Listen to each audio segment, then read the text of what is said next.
First up, we're going to hear from Assemblymember Sharp Collins. Nice to see you down there on that side of things.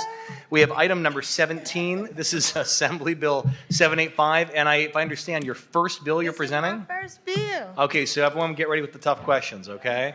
Assemblymember, take it away. Y'all gonna hold me accountable for everything I do to you, huh? All right, so good afternoon, Chair and members. Today I'm here to present AB 785 on behalf of the Black Caucus as a part of the Road to Prepare 2025 package.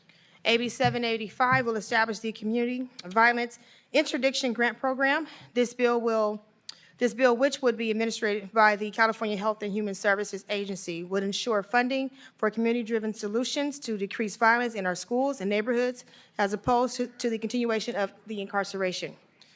These funds will be secured savings projected from any future prison closures within the state.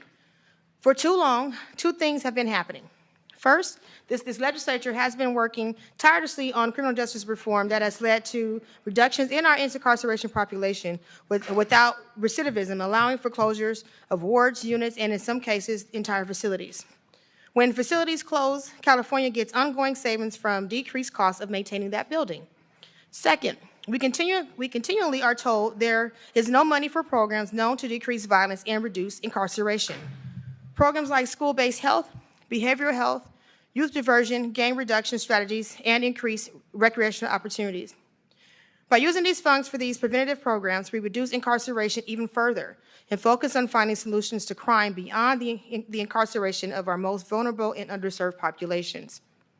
AB 785 allows for true rehabilitation through putting an emphasis on the community and victims impacted. It gives them a voice and reduces monetary expenditures occurred on imprisonment, which has not been shown to reduce recidivism. By maximizing the impact of this funding, this bill will use funds which will invest into programs which are known to prevent incarceration through proactive responses instead of reactive, creating more funds for programs through continuous closures. Not only will this bill help the state capture cost savings and increase them with reinvesting back into these programs, but it will be a revenue creator. When we invest in youth, we empower their lives, resulting in productive and fruitful careers that invest back into the state in the form of income tax, gas tax, mortgages, and sales tax, just to name a few. So let me be frank with you. AB 785 is a bill that we cannot afford not to pass. Thank you, and with me to speak in support is Ed Little with Californians for Safety and Justice. Good afternoon, Chair and members. My name is Ed Little, and I am here testifying in support of AB 785 on behalf of Californians for Safety and Justice, and proud to support your first bill. Thank you. It is a tragic fact that gun violence is now the #1 cause of death for American children. Across California, thousands of traumatized young people survive shootings and other violent injuries each year. After these traumatic, life-threatening, altering events, most receive treatment for physical wounds, but are then returned to the same frightening circumstances in which they are violently attacked in the first place, while grappling with untreated trauma and toxic stress and instability. Our organization represents a network of over 50,000 crime survivors across California, and we often poll crime survivors throughout the state. When asked, crime survivors overwhelmingly say they want investments in healing and violence prevention over more incarceration. However, the amount California spends on violence prevention pales in comparison to what the state spends on corrections. Even with this being the case, cycles of violence and trauma is not inevitable. Community-driven programs across California have demonstrated that with meaningful and sustainable investment, initiatives focused on interrupting this cycle of violence can achieve remarkable reductions in shootings and homicides by working to reach, heal, and protect the relatively small number of people at highest risk, especially those who have been victims of violence and related traumas. California's progress has been hard-won, and there is good reason to believe that we can reach historic levels of public safety in the coming years, but we must not take our foot off the gas at this critical juncture. Funding must be scaled up to build the essential capacity needed to bring programs to scale so that they can effectively address increases in violence. AB 785 is an opportunity to build safety and wellness in communities that have been hardest hit by violence. We urge you to consider this as an investment that will pay for itself many times over, and one that will not only save lives, but also money. Given the enormous economic costs of gun violence, many of which are borne by the state itself, include law enforcement and healthcare expenses. We are proud to support AB 785, and we thank Dr. Shop Collins for carrying this legislation and urge your aye vote. Thank you. Thank you very much for your testimony, and congratulations on an excellent first presentation, Assemblymember Sharp Collins.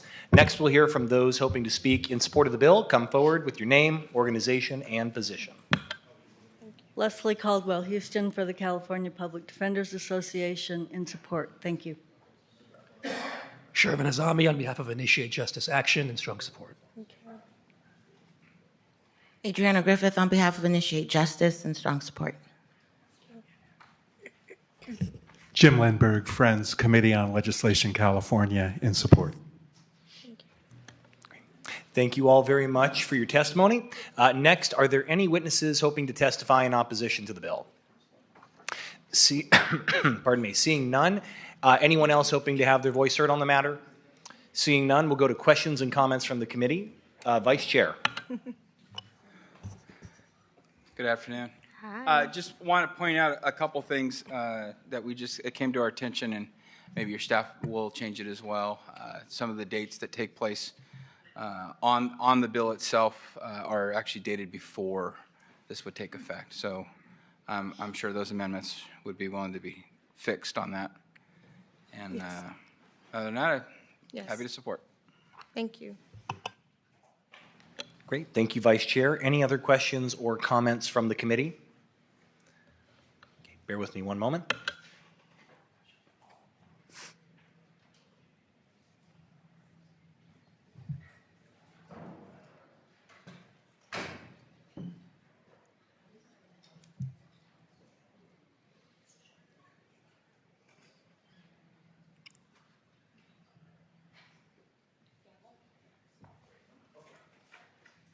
All right, with that, Chair is recommending an aye.